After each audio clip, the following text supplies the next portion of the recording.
We're pretty excited. I'm actually standing currently right where our historic Hidden Bay Bear Camp was. That was early days. My dad had a cabin here, and they would use a skiff to access it, and then that was base camp pre yacht days. So we would greet guests in Juneau, run out here, and then this served as base camp, and you'd cruise around in skiffs and, not the same way, but just come back to the cabin in the evenings. And it went away quite a while ago.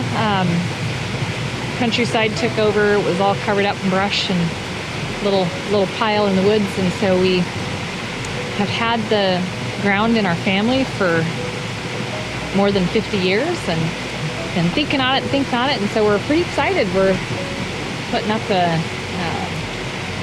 little, I think it's 20 by 30, I don't know, just a little log cabin, kind of rekindling that legacy, and I'm very excited. It sits on the shores of Fortress of the Bears, Admiralty Island National Monument. It's a very special place.